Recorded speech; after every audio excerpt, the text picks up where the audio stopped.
Hello everyone, welcome to our presentation. Today we're going to explore computer studies for Year 8. I'm excited to take you through what we'll learn and discover together. On this first slide, you'll see the title, Computer Studies Year 8, and there's a subtitle too.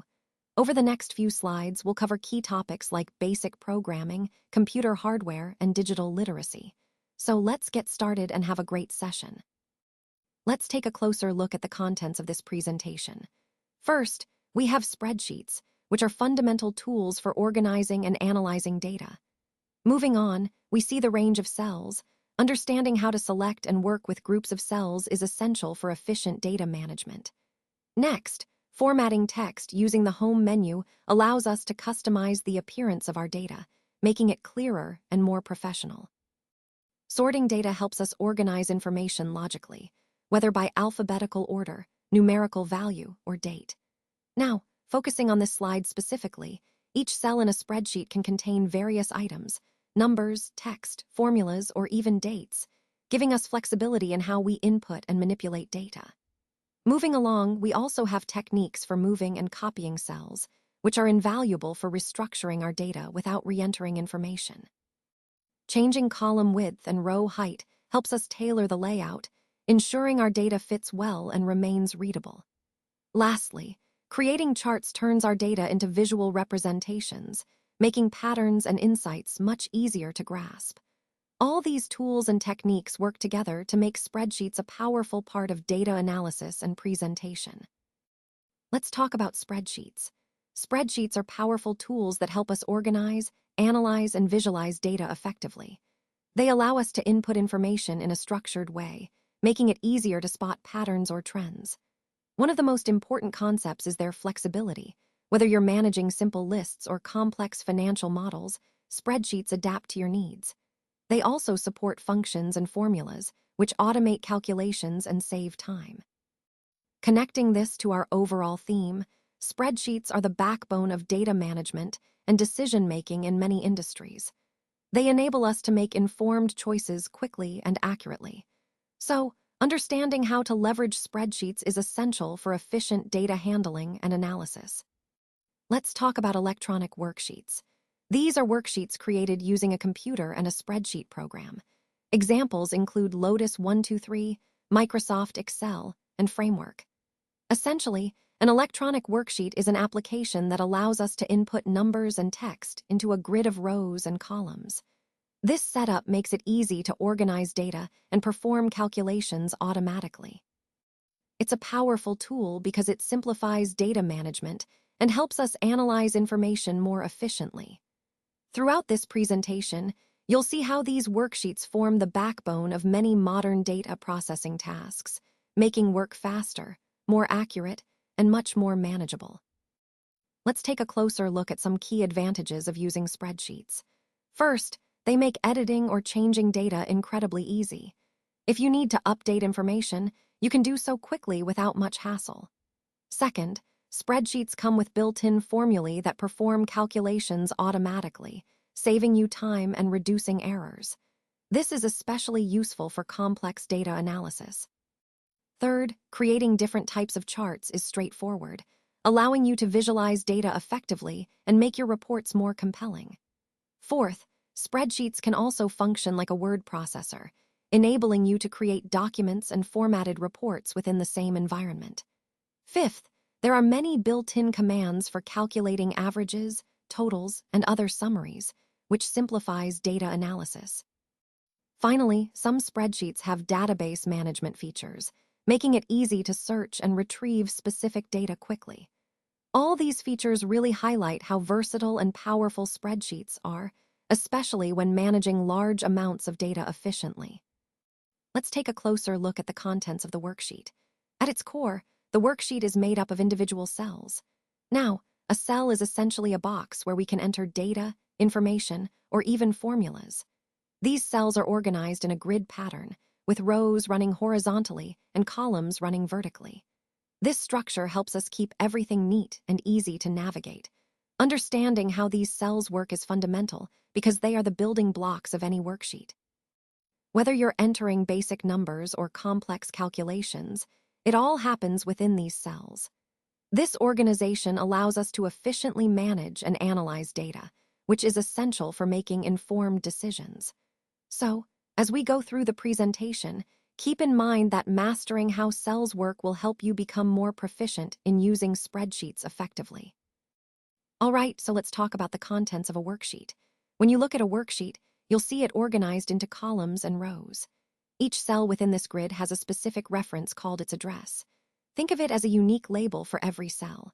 This address is made up of a column letter and a row number. For example, you might see a cell labeled as B7. The column letter tells you which vertical line the cell is in, and the row number indicates its horizontal position. Understanding these references is key because they help you locate and work with data efficiently. This concept ties into our overall theme of navigating and managing data effectively in spreadsheets. Let's take a closer look at what each cell in a spreadsheet can contain. Essentially, each cell is like a tiny container that can hold a variety of items. These items include numbers, which are useful for calculations and data analysis. Text entries, such as labels or descriptions, are also common and help us understand what the data represents. We can include dates and times, which are crucial for tracking timelines or scheduling. Formulas are another key component. They perform calculations automatically based on the data in other cells. Additionally, cells can contain functions that help us analyze data more efficiently. Lastly, there are special items like errors or blank spaces, which can indicate issues or simply represent empty fields. Recognizing that each cell can hold such diverse content is fundamental to understanding how spreadsheets work and how we can leverage them for various tasks. Now, let's take a look at what each cell in a spreadsheet can contain. First, a cell can hold a label, which is simply text. Think of it as a way to add descriptions or headings to your data. Next, a cell can contain a date or time, which is useful for tracking events or timestamps. Moving on, some cells will have numbers. These are the core of most calculations and data analysis. Then, we also have formulae and functions, which are powerful tools to perform calculations automatically and manipulate data efficiently. It's important to remember that each cell is versatile and can hold any of these items, depending on what you need to accomplish. This flexibility is what makes spreadsheets such a valuable tool for organizing and analyzing information. Now let's take a closer look at this table. As you can see, it contains some non-numeric entries, which typically start with a letter. These entries are usually text-based data, like categories or labels, and in this case, they include words like geography and physics. Notice that these entries are left justified, which is common for text data in spreadsheets. This table highlights how non-numeric data can be organized and identified within a worksheet. Understanding how to distinguish between numeric and non-numeric data is key when working with data analysis or cleaning processes. It helps ensure that your operations are applied correctly based on data type. So, whether you're categorizing information or preparing data for analysis, recognizing these text labels is an important step. This concept ties back to our overall theme of managing and processing diverse data types efficiently. Let's take a closer look at some common number formats in spreadsheets. Starting with the first row, we see the label General with a value of 4,500. This is the default format that Excel uses when you input a number without specifying any particular formatting. It displays the number as is, which means it keeps it simple and clean. Moving to the second row, we see General with decimal and the value 4,500. This shows that even in the general format, if you enter decimal places, Excel can display them accordingly. It's still very flexible and suitable for most basic data entries. The third row introduces the currency format, represented as $4,500. This is particularly useful when working with financial data because it automatically adds the currency symbol and formats the number with 2 decimal places, making it clear that these figures are monetary values. Finally, the fourth row shows the scientific notation, displayed as 45E+03. Scientific notation is often used for very large or very small numbers to keep things concise. Here, 45e plus 03 is equivalent to 45 times 10 to the power of 3, which is 45,000. One key point to remember is that numbers in spreadsheets typically start with an arithmetic sign, like a plus or minus, or with a digit. Also, you'll notice that numeric data is usually right justified, which helps to visually distinguish numbers from text. Understanding these formats is essential, because choosing the right one can improve the clarity and professionalism of your data presentation, especially as we work towards making our spreadsheets more accurate and easier to interpret. Now, let's take a look at how you can enter dates and times in your documents. On this slide, we've got some examples in the table to illustrate the key points. First, you'll notice the different formats for dates. For example, August 1st, 2010 is written as 80-12010, which is common in many regions. Alternatively, you might see June 4th, 2010 written as 4-Jun-10. The important thing here is to be consistent with your chosen format throughout your document or project. Next, let's look at times. For instance, 10:30 a.m. is written as 10:30 a.m. with an uppercase a.m. The key takeaway is to use the standard 12-hour clock format, including the period designation, to clearly indicate morning or afternoon.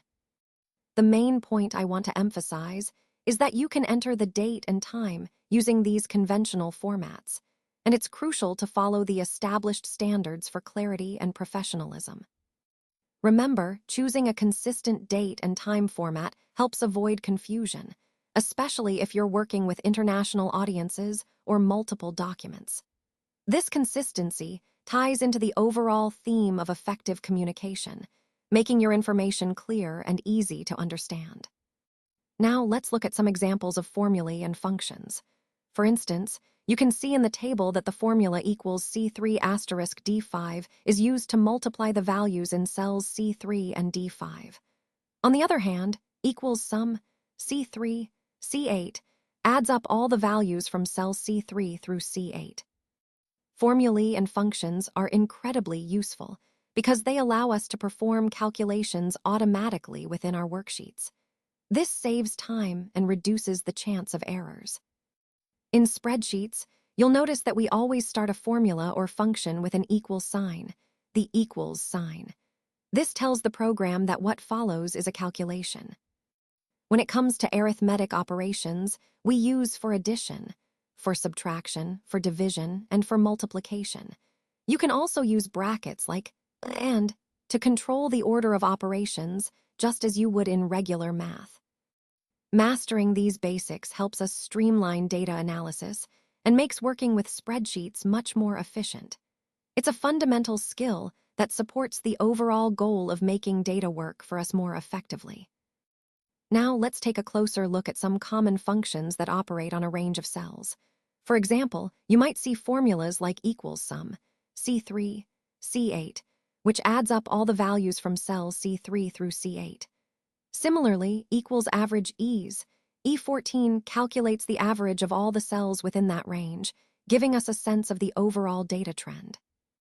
There's also equals min, E5, E14, which finds the smallest value in that range, helping us identify the minimum data point. And of course, functions like equals max and equals count work similarly to find the maximum value or count the number of entries, respectively. What's important to understand here is that these functions are designed to work on a range of cells, not just single values. This makes analyzing large sets of data much more efficient and streamlined. It's a key concept that ties into the overall theme of working smarter with Excel, using functions to quickly summarize and analyze your data without manual calculations. Let's talk about the range of cells in a spreadsheet. When we refer to range, we're essentially talking about a group of cells that are connected, either in a row, a column, or a block. This concept is fundamental because it allows us to perform operations on multiple cells at once, making data management much more efficient. For example, instead of handling each cell individually, we can select a range and apply formulas, formatting, or functions to all of them simultaneously. It's important to understand how to define and work with ranges correctly, because this skill underpins almost every advanced feature in spreadsheets. Whether you're summing totals, creating charts, or applying conditional formatting, ranges are your building blocks. Recognizing the significance of ranges helps to streamline your workflow and enhances your ability to analyze data effectively. Let's talk about the range of cells. When you're working in a worksheet, you can specify a range by typing in the cell at the upper corner, followed by a colon, and then the cell in the lower right corner. For example, in this case, the range selected is B3 to D4. A range is essentially a group or block of cells that you've selected or highlighted. This is a powerful feature because it allows you to work with multiple cells at once, whether you're formatting, copying, or performing calculations. Understanding how to specify and work with ranges is fundamental because it helps you manage data more efficiently and makes your work in spreadsheets much more streamlined. So, whenever you're dealing with a set of related data, think of it as selecting a block of cells, a range, to handle them collectively. Now, let's take a look at some of the commonly used functions that can really make your work easier. These functions are essential tools in simplifying your formulas and saving time.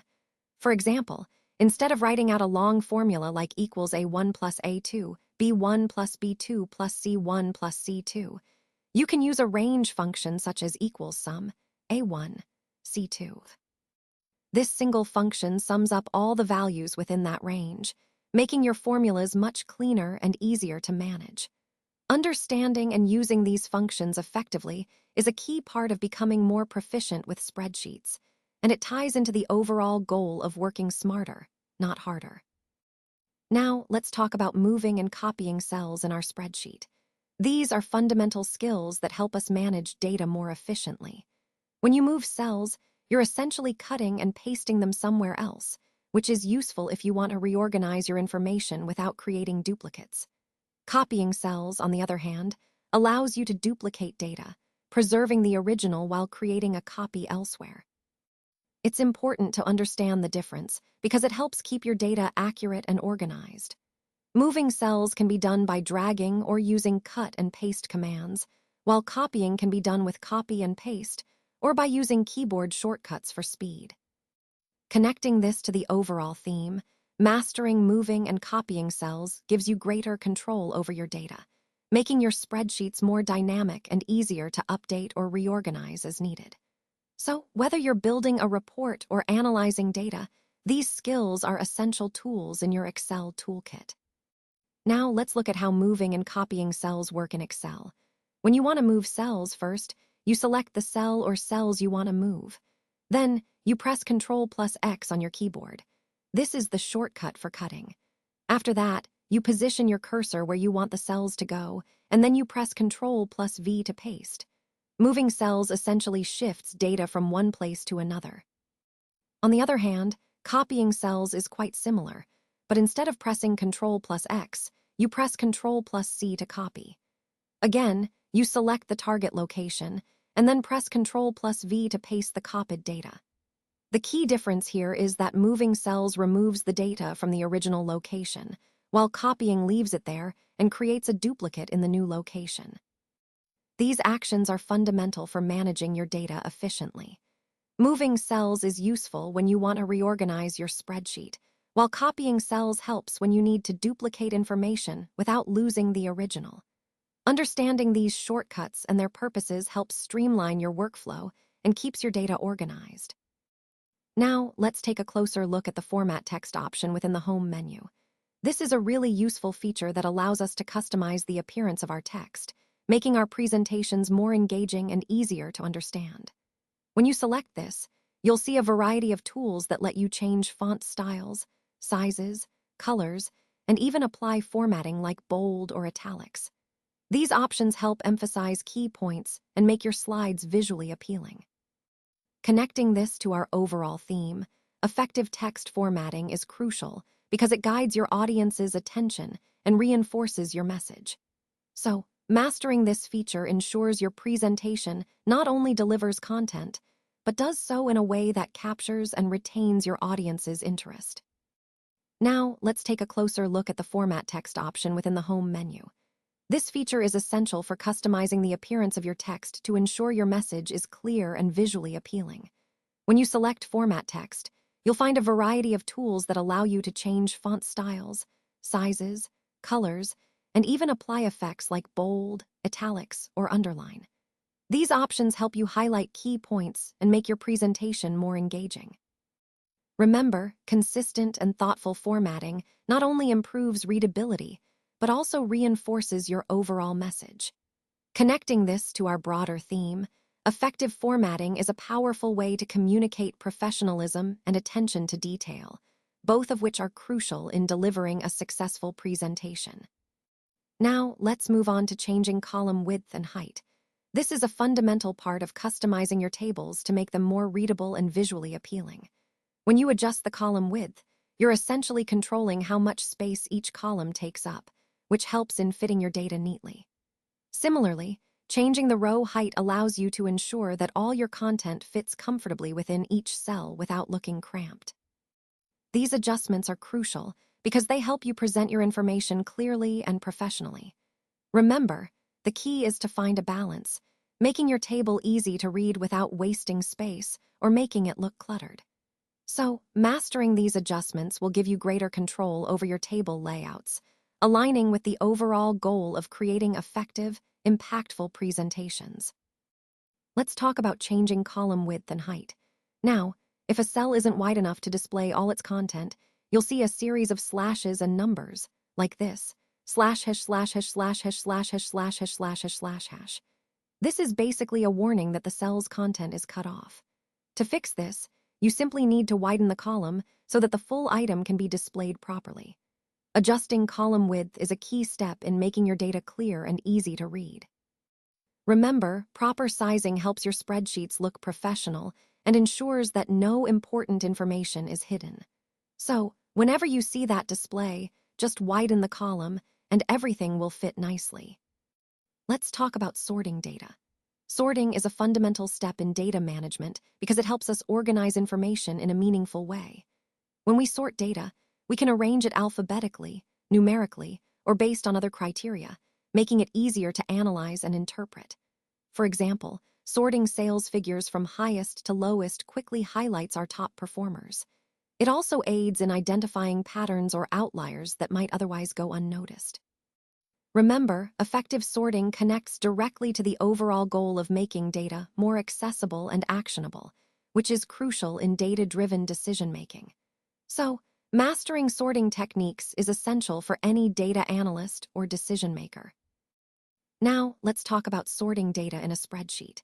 Most spreadsheet programs allow you to easily arrange your data in alphabetical order or numerical order, which is incredibly useful for organizing and analyzing information. To do this, first, you need to select the range of cells you want to sort. This could be a single column or multiple columns, depending on what you're working with. Once you've selected the data, go up to the top menu and click on the Data tab. From there, you'll see an option labeled Sort. Go ahead and click on that. When you select Sort, a window will pop up. Here, you can specify exactly which column you want to sort, such as name, salary, or any other field relevant to your data. You'll also have the choice to sort in ascending order, which is to Z or lowest to highest, or descending order, which is Z to A or highest to lowest. After you've set your preferences, just click OK to apply the sort. This step-by-step process makes it simple to organize your data quickly and efficiently, which connects directly to our overall goal of mastering spreadsheet tools to manage information better. Sorting helps you find what you need faster and makes your data much easier to analyze. Let's talk about creating charts. Charts are a powerful way to visualize data, making complex information much easier to understand at a glance. The key points here are to choose the right type of chart for your data and to ensure it clearly communicates your message. For example, bar charts are great for comparing categories, while line charts show trends over time. Remember, simplicity is crucial. Avoid clutter and focus on highlighting the most important insights. When you create a chart, think about your audience and what you want them to take away. Connecting this to our overall theme, effective charts help us tell a compelling story with data, making our presentations more impactful and memorable. Now let's talk about creating charts. First, you want to highlight the range of cells that contain the data you want to visualize. Once you've selected that data, go to the Insert menu. From there, choose the type of chart that best represents your data, like a pie, bar, or line chart. After clicking your preferred chart type, a chart will be created automatically based on the data you selected. This step is crucial because visualizing data helps make complex information more understandable and engaging. Remember, selecting the right chart type is key to effectively communicating your insights. This process ties back to our overall goal of making data more accessible and impactful through visualization.